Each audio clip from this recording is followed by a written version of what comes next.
할렐루야. 제자훈련방에 참여하시는 성은 가족 여러분, 진심으로 환영하고 축복합니다. 제자훈련 제1과정 7번째 시간 선교에 관하여 말씀을 상고하고자 합니다. 기도로 시작하겠습니다.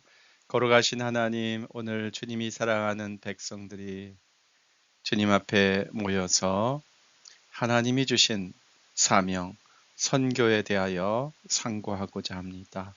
주님, 우리를 거룩한 자녀 삼으셨을 뿐만 아니라 이 땅에 하나님의 거룩한 사명 감당하는 사역자들로, 사명자들로, 선교사들로 세워주신 것을 믿습니다. 이 사명을 잘 감당할 수 있도록 주님 붙들어 주시고 충만하게 채워주시고 능력으로 도와주시옵소서. 예수 그리스도 이름으로 기도하였습니다. 네. 여러분, 우리가 선교의 출발을 이야기할 때 예수님께서 파송하신 사도들을 꼽습니다. 그리고 예수님께서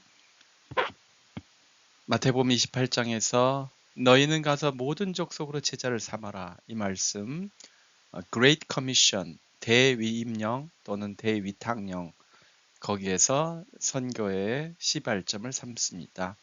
그런데 여러분, 성경을 선교적 관점에서 읽다 보면 사실은 이 선교가 하나님으로부터 출발한다는 것을 알 수 있습니다. 우리가 처음에 이 제자훈련 과정 시작할 때 사명을 상고할 때도 하나님께서 예수님을 파송하셨다. 그러니까 예수님이 하나님의 파송을 받은 선교사였다. 그런 관점에서 말씀을 나누었습니다마는 구약을 보면 하나님의 선교가 끝없이 모든 영역에서 집요하게 계속되고 있었다는 것을 알 수 있어요. 그래서 그 관점에서 보시면 세상을 창조하신 것도 하나님의 선교라고 할 수 있어요. 하나님 홀로 계시는 것을 기뻐하지 아니하시고 세상과 함께 하기를 원하셨다는 거예요. 그래서 하나님께서 사랑으로 창조하셨다. 여기에서 선교가 출발한다고 할 수 있습니다. 땅과 거기에 충만한 것과 세계와 그 가운데 사는 자들은 다 여호와의 것이로다. 여러분, 땅과 거기에 충만한 것과 세계와 그 가운데 사는 자들은 다 피조물이죠. 창조 세계를 말하는 것이죠. 이 창조 세계는 피조 세계입니다. 하나님이 창조하신 피조물들이에요. 그래서 하나님의 것이에요. 하나님이 만드셨기 때문에 하나님의 것이고, 또한 하나님께서 끊임없이 사랑하시고 돌보시기 때문에 하나님의 것이고, 또 하나님이 긍휼과 사랑과 자비와 은혜를 베푸시는 사랑의 대상으로서, 선교의 대상으로서 하나님의 것인 것입니다. 이 세상을 향하여, 이 피조물들을 향하여 하나님은 끊임없이 선교하시는 것입니다. 시편 67편 1절과 2절 같이 읽습니다. 하나님은 우리에게 은혜를 베푸사 복을 주시고 그의 얼굴빛을 우리에게 비추사 주의 도를 땅 위에 주의 구원을 모든 나라에게 알리소서. 이런 선교적 기도를 시편 기자가 하셨는데요. 하나님이 어떤 분이시라고요? 주님의 도를, 말씀을 땅 위에, 이 지구 위에, 지상 위에 모든 백성에게 주님의 구원을 알리시는 분이시라는 거예요. 그래서 그들을 구원하시는 하나님, 구원하기 원하시는 하나님, 선교적인 신론을 제시하고 있습니다. 하나님은 우리에게 은혜를 베푸시고 복을 베푸시고 그 얼굴빛을 우리에게 허락하셨습니다. 긍휼과 자비와 평강과 기쁨을 우리에게 허락하셨어요. 그 구원을 모든 나라에게도 알려주십시오. 그래서 하나님의 선교가 구약시대에도 이미 성도들에게 깨달아졌고 또 그것에 동참하는 주의 종들이 있었다는 것입니다. 요나처럼 불순종하면서도 억지로 하나님의 선교에 동참한 이들이 있었고, 예레미야나 이사야처럼 기쁘게 하나님의 선교에 동참한 이들이 있었습니다. 자, 그 유명한 선교의 대위탁, Great Commission, 그것이 어디에 나옵니까? 마태복음 28장 19절, 20절이 나오죠. 그러므로 너희는 가서 모든 민족을 제자로 삼아 아버지와 아들과 성령의 이름으로 세례를 베풀고. 제가 의도적으로 이 19절만 뽑아놨습니다. 여러분, 선교는 가는 것입니다. 기다리는 것이 아니라 가는 거예요. 다가가는 거예요. 낯선 사람들에게 다가가는 것입니다. 이방인에게 다가가는 것입니다.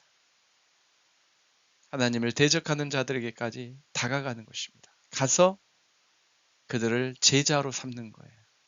놀라운 일이죠. 예. 물론 자기 제자가 아닙니다. 자기 제자 삼으려면 하면 불가능하죠.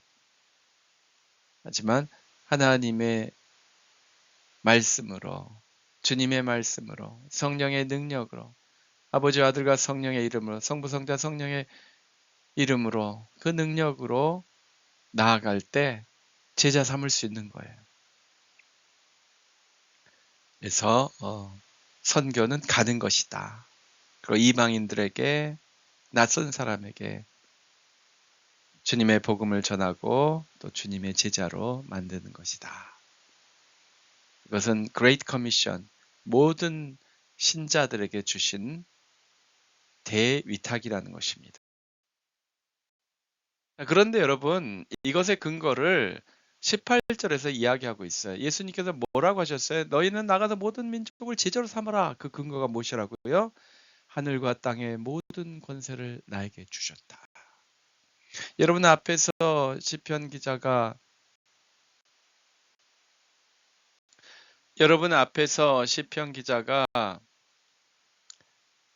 세상이 하나님의 것이라는 선포를 했잖아요. 예수님께서 그와 같은 말씀을 하신 것입니다. 하늘과 땅의 모든 권세를 내게 주셨다. 그러니까 나의 제자들인 여러 사도들, 그들도 이제 이 세상에 나아가서 하나님의 선교를 감당할 수 있다는 것입니다. 모든 민족을 제자로 삼을 수 있는 그 근거, 그 근본적인 동력이 어디에 있다고요?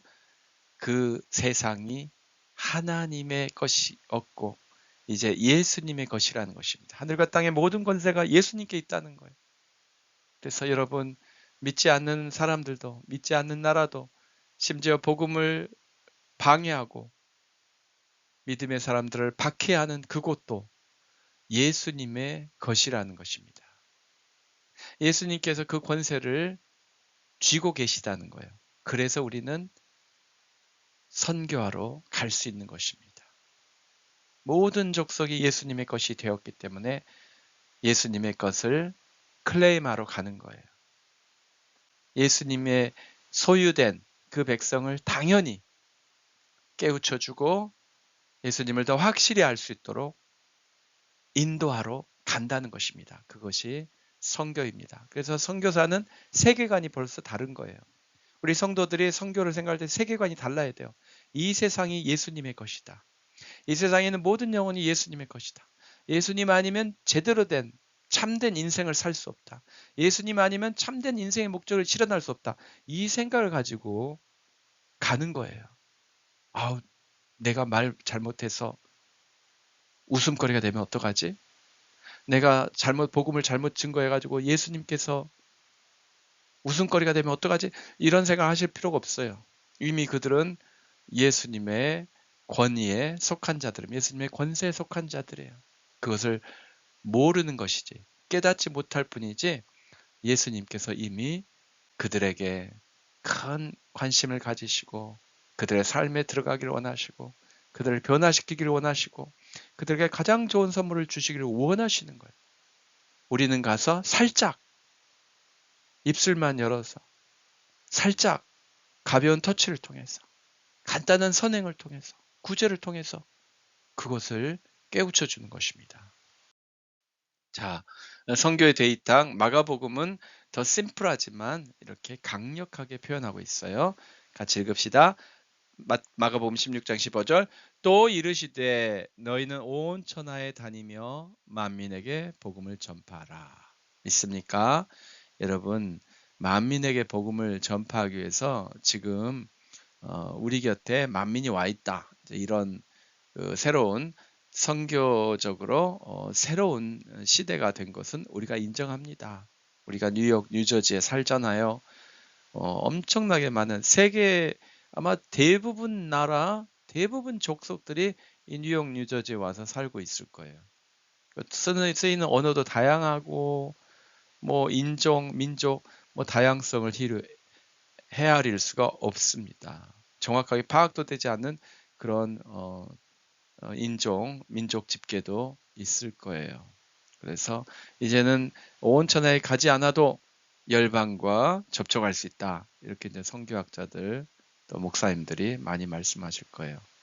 그럼에도 불구하고 여러분, 우리는 가야 합니다. 그들에게도 가야 되고 그들의 커뮤니티, 뉴욕, 뉴저지의 그런 이방인 커뮤니티, 타민족 커뮤니티에도 가야 되겠지만 케냐에도 가셔야 되고 탄자니아에도 가셔야 되고 헤이티에도 러시아에도 필리핀에도 멕시코, 캐나다 가야 되는 거예요. 가야 복음이 전해지는 거예요. 물론 이 디지털 혁명에 의해서 디지털 미디어로, 인터넷으로 복음이 갑니다. 근데 여러분, 결국 사람이 직접 가는 것만큼 가장 온전한 복음을 전할 수 있는 매체는 이 세상에 없어요. 여러분, 유튜브로 예배 들으시고 나면 유튜브에 우리 교회 설교 메시지, 설교 방송만 뜹니까? 아니죠. 예, 우리 교회 유튜브로 우리 교회 예배를 드리고 나서 딱 끝나면 그 다음에 설교, 다른 교회 설교 여러 가지 복음 메시지가 떠 있기도 하지만 알고리즘에 의해서 여러분이 평소에 좋아하시는 드라마, 영화, 시사, 정치, 전쟁 소식, 문학, 독서, 별의별 링크가 다 올라와 있잖아요. 제가 무슨 말 하려고 하는지 아시겠죠?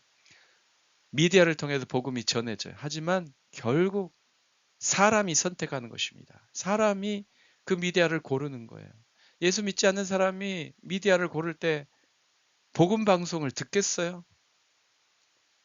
방송에 수많은 메시지, 복음 전도 메시지가 있지만은 예수 안 믿는 사람에게 복음을 전하는 것은 그 기독교 방송이 아니고 사람이라는 거예요. 기독교 방송을 우연히 듣다가 은혜를 체험하는 불신자가 있을 수도 있지만 결국은 내가 가서 복음을 들려주는 것만큼 효과적인 전도를 할 수 있는 미디어는 이 세상에 없습니다. 그게 미디어는 미디어일 뿐이에요. 미디어는 매개예요. 그래서 그것을 누가 사용하느냐, 누가 이용하느냐에 따라 달라집니다. 사람이 그것을 이용하는 거잖아요.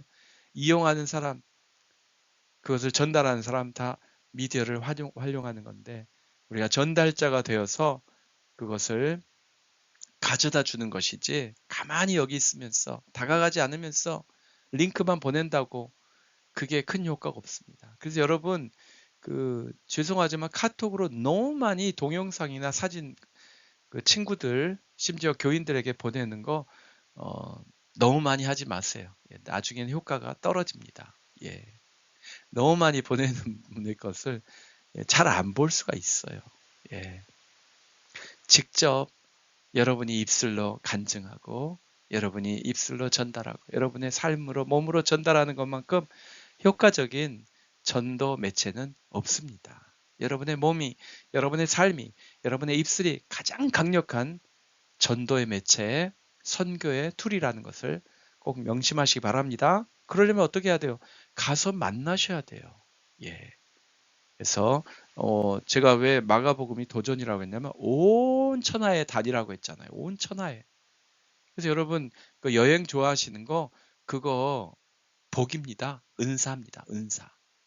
내 여행지 가서 내가 보고 싶은 거, 내가 즐기고 싶은 것만 보고 즐기고 오면 여행이고 불편한 사람들, 병든 사람들, 괴로운 사람들, 정말 굶주린 사람들, 복음을 알지 못한 사람들을 만나고 오시면 선교가 되는 거예요. 아주 이거 간단해요. 그 차이가. 그래서 많은 교회들이 선교 끝나고 나서 하루 정도 휴양지 가서 쉬고 그렇게 이제 올 때 이제 그거 가지고 교회에서 말들이 많더라고요. 저도 예전에 교회 섬길 때 선교 끝나고 나서 그 현지에 있는 휴양지에 들렀다 올 것인가 말 것인가 가지고 설왕설래하는 것을 보았습니다. 근데 여러분 너무 걱정하지 마세요. 예. 내가 다른 나라에 가서 예수 안 믿는 사람 한 사람이라도 만나고 왔다면 그건 선교사로 간 거예요. 예. 아무튼 온 천하를 다니시면서 만민에게 복음을 전파하시는 여러분과 제가 되길 바랍니다. 자, 로마서 1장 5절 6절 사도 바울의 길을 우리가 사명자의 길, 사명이 선교 아닙니까? 사명자의 길, 사도의 길, 그것이 바로 선교사의 길이라고 볼 수 있습니다. 같이 한번 읽으실까요? 그로 말미암아 우리가 은혜와 사도의 직분을 받아 그의 이름을 위하여 모든 이방인 중에서 믿어 순종하게 하나니 너희도 그들 중에서 예수 그리스도의 것으로 부르심을 받은 자니라. 믿습니까? 여러분, 우리는 주님의 부르심을 받았고 주님의 보내심을 받은 자들이에요. 주님의 부르심, 소명을 받고 주님의 사명, 보내심, 사명을 안고 가는 사람이에요. 근데 사명을 안고 가는 사람이 사도 아닙니까? 사도. 사도란 말이요. 이 아포스텔, 예. 이 말은 보냄받았다는 뜻이에요. sent out, sending out. 그래서 파견받았다, 파송받았다라는 뜻을 가지고 있습니다. 그래서 사도라는 말, 어퍼슬이라는 말과 미셔너리라는 말은 어원적으로 같은 말이에요. 여러 번 말씀드리지만 어퍼슬은 헬라어에서 나온 단어고 미셔너리는 라틴어에서 나온 단어라는 것만 차이가 있지 결국은 파송받아서 맡겨주신 사명을 감당하는 자들이라는 거예요. 우리 모두 다 그 사명자의 길을 가는 줄로 믿습니다. 사도 바울만, 사도 베드로만, 사도 요한만 그 길을 가신 것이 아니라 우리 모두가 사도라는 거예요. 물론 교회가 안수하여서 위탁하여서 세운 그런 성직으로서 전문적으로 사도라고 부르심을 받은 것, 보내심을 받은 것은 아니지만 주님께서 우리 한 사람 한 사람을 부르시고 보내셨잖아요. 그러면 어떤 면에서 모든 그리스도인은 주님의 사도인 것입니다. 사명자입니다. 네, 이 그림은 현대 화가가 그린 그림인데요. 이 대위탁, 대위임령을 잘 묘사한 것 같아요. 그레이트 커미션이라고 검색을 했더니 이 그림이 뜨더라고요. 제가 화가의 이름을 깜빡했는데 멜라니 파이크라고 하는 화가가 그린 그림입니다. 너희는 가서 모든 족속을 제자로 삼아라. 너희는 온 천하에 다니며 만민에게 복음을 전하라. 여러분 그 온 천하가 저기 펼쳐져 있죠. 현대화된 도시, 뭐 얼핏 보면은 뭐 화려한 곳 같기도 하고 아니면 어둡게 묘사를 해서 슬럼가처럼 보이기도 하고 그런데 아마 그것을 보여주려고 하는 것 같아요. 화려해 보이지만 세상의 왕국이 세상 나라, 세상 도시들이 화려해 보이지만 사실은 어두운 곳이다. 그래서 빛이 필요하다. 그래서 까맣게 그려놓지 않았나 생각합니다. 그래서 부활한 예수님을 따라서 나를 따르라 그러셨잖아요. 주님께서 요한복음에서. 그리고 성령이 임할 때까지 너희는 기도해라 말씀하셨잖아요. 사도행전에서. 그래서 부활하신 주님을 따라서 그리고 성령의 능력을 힘입어서 도시로 가는 거예요. 세상으로 나가는 거예요. 세상 끝까지 가는 거예요. 이 그림을 보면 세상 끝에 뭐가 있습니까? 도시가 있는 것 같습니다. 세상 끝은 바다인데요. 어떤 분은 이제 지리적으로 지도를 보시면서 세상 끝을 보세요. 우리 동네에서 끝까지 가다 보면 바다에서 막힙니다. 그렇게 말씀하실 분도 계신데 제가 보기에 주님께서 말씀하신 세상 끝은 죄악의 도시들이 아니었나 생각합니다. 죄악으로 망해가는 곳, 그것이 세상의 끝이잖아요. 예. 아무튼 뭐 주님께서 가라고 하신 것으로 가시면 빛이 임하는 거예요. 광명이 임하는 거예요. 영광에 휩싸인 그런 도시, 그런 세상이 되는 거예요. 예. 너무 멋있지 않습니까? 여러분 우리가 선교를 이야기할 때 선교라는 말이 미션 또는 미션스라고 하는데 이 사명이란 말과 같습니다. 예. 어원적으로. 우리말로 번역이 그렇게 되어서 그런 거지. 그래서 보통 선교학에서 미션은 사명, 뭐 대사명, 그다음에 미션스 그러면 선교적인 활동 그렇게 구분하기도 하는데요. 뭐 어차피 구분 안 해서 쓰기도 합니다. 그런데 이 선교의 사명을 받은 사람이 바로 사도죠. 사명자죠. 어원상으로는 파송을 받은 사람인데 사도의 그 어원이 파송받은 사람 어퍼슬인데요. 선교사와 가장 가까운 의미상을 가장 가까운 이 직분이 사도라고 볼 수 있습니다. 그렇다고 보면은 선교사가 가장 큰 일을 하고 있다고 볼 수 있다고 생각합니다. 예, 목사로서 이런 말을 하니까 좀 설득력이 있으시죠? 선교사가 그런 말을 하면은 좀 그러실 텐데, 예, 여러분 실제로 초대교회에서 사도 바울 같은 분들은 순회하셨어요. 선교 여행을 다니셨다는 뜻이에요. 돌아다니면서 말씀을 전했고 목회자들은 이제 선교사가 세운 목회자들 있잖아요. 디도나 디모데 같은 분은 물론 그분들도 사도지만 어느 곳에서 목회를 할 때는 이제 목회자가 되는 거잖아요. 한 곳에 있으면서 목회를 할 때는 목회자고 돌아다니면 선교사가 되는데 사도 바울도 그 두 가지를 병행하셨어요. 하지만 전반적으로 순회 선교 사역을 하셨고 디도, 디모데 이런 분들은 또 그 회중 사역, 목양 사역을 하시고 그러셨는데 이 둘이 분리된 것이 아닙니다, 여러분. 그래서 어, 아무튼 네, 이 선교에 다 동참한다는 말씀을 드리는 거예요. 선교사만 하는 것이 아니라 목사도 선교에 동참하는 거예요. 그 선교사는 목회 안 하냐? 그게 아니고 선교사도 목회를 하고 목회자도 선교에 동참하고 그런데 직분상으로는 사도가 제일 위에 있었잖아요. 그러니까 세계를 순회하는 선교사가 가장 큰 역할을 했고 중심적인 역할을 했고 그분들이 키운 제자들이 목양을 하는 그런 구조로 교회사가 이제 발전이 되었죠. 자, 그럼 우리는 어떻게 선교를 할 것인가? 예, 간단하게 말씀을 마치겠습니다. 먼저 선행을 통해 선교를 합니다. 마태복음 5장 16절 세상의 빛이 되어라 세상의 소금이 되어라 이게 무엇입니까? 선을 행하라는 거예요. 선행. 세상의 빛, 세상의 소금은 선행을 말하는 거예요. 악행을 하면서 세상의 빛과 소금이 되었다고 말하면 그 큰일 나는 거죠. 네. 그래서 착한 행실을 보면 하나님께 영광 돌린다.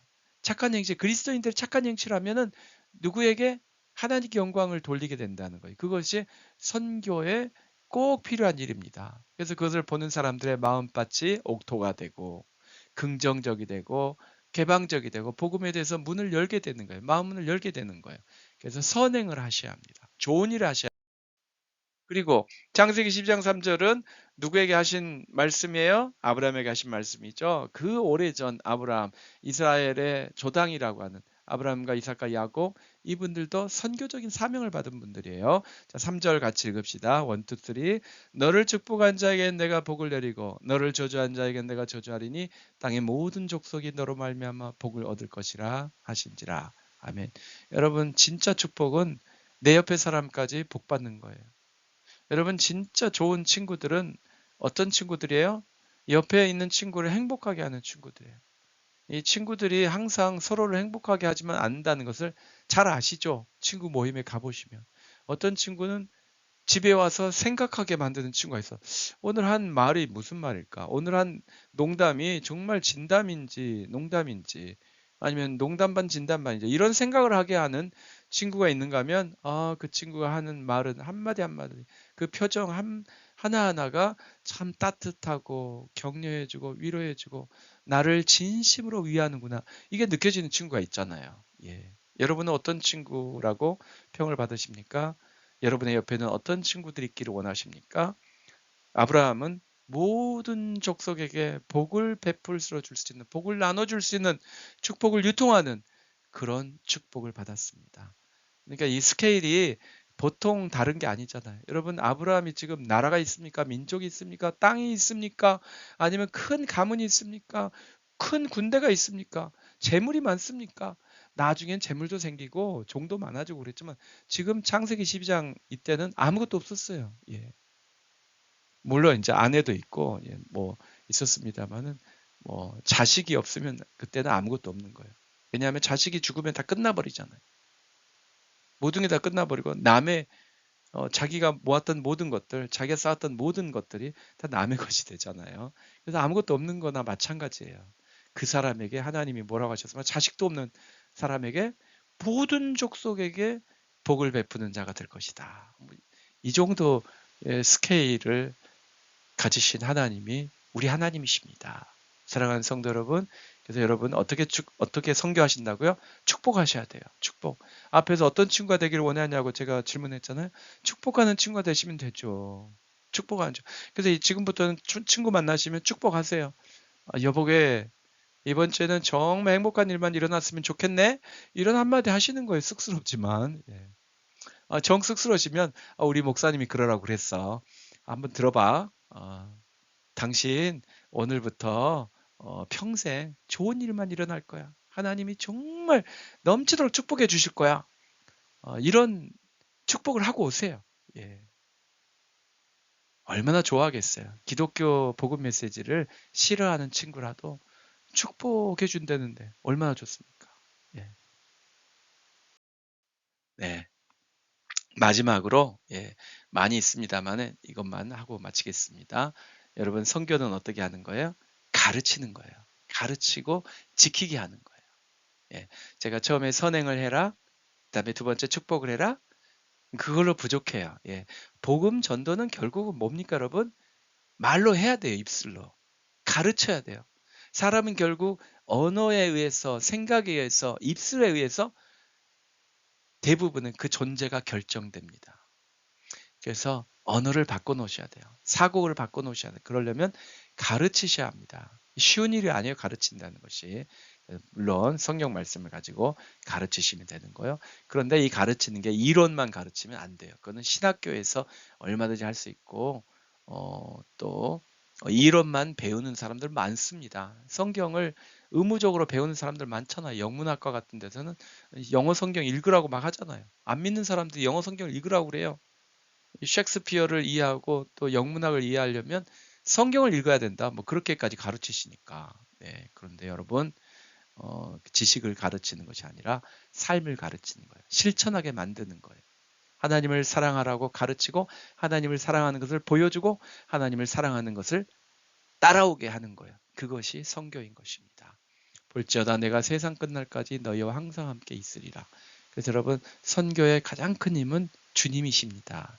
함께 하시는 주님, 나와 동행하시는 주님, 나와 동역하시는 주님, 나에게 힘 주시는 주님이 선교의 힘이십니다. 그래서 여러분 주님께서 온 천하에 가라고 하셨는데 여러분 뭐 비용 때문에도 그렇고 또 비자 때문에도 그렇고 온 천하에 다니기가 쉽지 않잖아요. 하지만 우리 옆에 있는 그 사람에게는 갈 수 있습니다. 온 천하에 매일 못 가지만 바로 옆집, 앞집, 뒷집 매일 갈 수 있잖아요. 매일 아니라 일주일에 한 번쯤은 갈 수 있잖아요. 네. 그래서 복음의 증인이 되시기를 예수 그리스도의 이름으로 축원합니다. 아멘. 네, 그래서 주님의 선교 사명에 기쁘게 동참하는 우리 성은교회 우리 40주년 축복받는 하나님이 기뻐하시는 선교의 앞장서는 우리 성은교회 되기를 원합니다. 여러 번 제가 말씀드렸던 선교 사명 이게 참 말이 반복되는 것 같은데 뭐 그런 말을 쓰니까 그냥 그렇게 우리도 씁니다. 선교에 동참하는 거예요. 사명에 동참한다는 말은 선교에 동참한다는 거예요, 여러분. 겠습니다. 걸어가시며 자비가 풍성하신 하나님 아버지 우리를 선교사로 불러주셔서 감사합니다. 직접 가는 선교사님 우리 귀한 박 선교사님 모시고서 큰 은혜를 받았습니다.